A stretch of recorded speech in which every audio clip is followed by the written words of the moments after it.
Bonjour à tous et à toutes, aujourd'hui nous nous retrouvons pour un nouvel épisode, pour un nouveau petites informations sur une nouvelle playlist. Qu'est-ce que c'est une nouvelle playlist?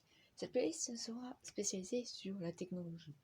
Ça sera à peu près au moins aujourd'hui, peut-être que j'en ferai 2 vidéos, genre une sur le premier terme de cette playlist et une juste après.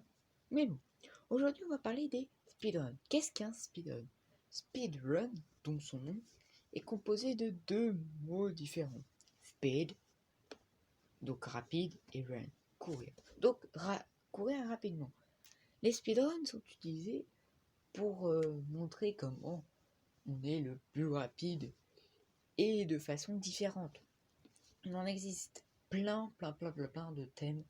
Et nous aujourd'hui on va se focaliser sur le any percent. Que veut dire any percent? Très simplement, any percent veut dire 100%. En gros, c'est dire tout, quoi. Si vous voulez savoir, le any percent est la catégorie la plus utilisée. Pourquoi? Très simplement, c'est la catégorie classique que beaucoup de jeux mettent en place. Et oui, si vous ne savez pas, le any percent est le speedrun classique.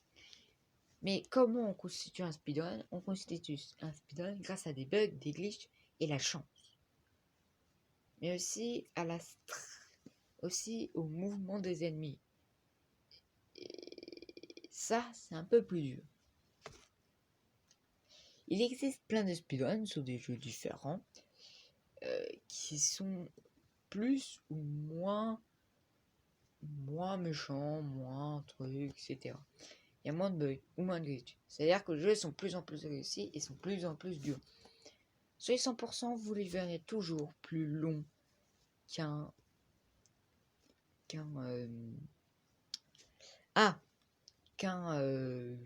plus rapide, parce que vraiment c'est sûr à 100%, car quand on fait le any percent, on va faire tout.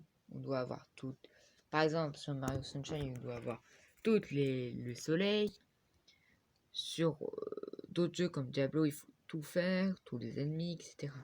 Là, c'est très différent, parce que bon, Mario Sunshine est un jeu en 3D assez difficile des fois. Mais Mario Sunshine aussi, c'est vraiment aller le plus vite possible, c'est quand même assez dur. Pour vous dire, les catégories de Mario Sunshine durent à peu près 2 heures. C'est quand même beaucoup.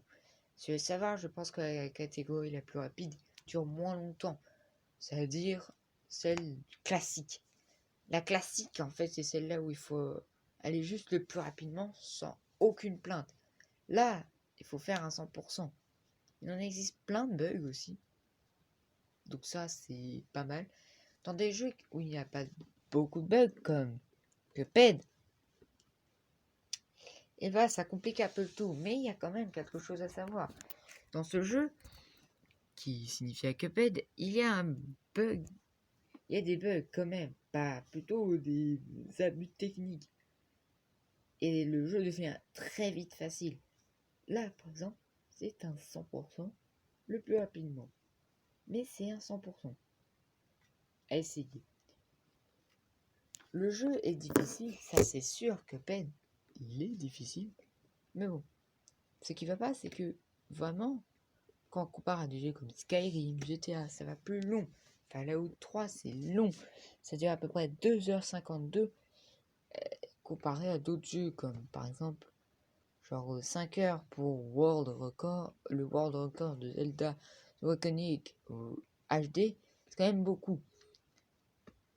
Genre par exemple, il y a des petits jeux comme voilà, à peu près, je vais savoir, Mario Sunshine dure à peu près 3 heures sur 100%. Alors qu'on compare à Banjo-Kazooie ou BioShock en 100%, c'est très différent. Ça fait du 1h58 minutes. Pour les deux, c'est presque la même chose. Le speedrun est moins long et moins difficile. Ça, c'est sûr. Comparé à des gros jeux. Il y a des jeux aussi qui sont plus que durs. Et qui sont aussi coupés de cinématiques. Et là, ça va pas. Par exemple, je vais comparer. Super Mario Odyssey dure à peu près 9h47. Ça, c'est un speedrun qui fait sa part quand même. Genre, c'est pareil, il y a Bonjo Tori. Le speedrun dure 4 heures. Vous comprenez comment c'est plus différent? Il y a des jeux qui durent même pas, qui durent quelques minutes. Et je vous jure que c'est vrai, car il y a un abus de technique. Mais bon, quand tu fais le 100%, c'est très différent. Les 100% sont souvent utilisés avec beaucoup de bugs de collision. Et ça, c'est... Donc, si vous avez aimé la vidéo, likez et abonnez-vous si le contenu en général vous plaît. Je ferai une prochaine vidéo après, mais si vous voulez savoir, je vous donne une chaîne en description. Allez sur la chaîne de Lowpoke. Il fait beaucoup de jeux spécialisés sur les bugs, sur les glitches, etc. Sur les abus techniques. Il en fait aussi des speedruns qui sont pas mal. Il a speedrunné aussi un Mario Odyssey. Donc, si vous allez voir sa chaîne, je la mettrai en commentaire. Et pendant ce temps, moi je vais vous dire sayonara et à la prochaine.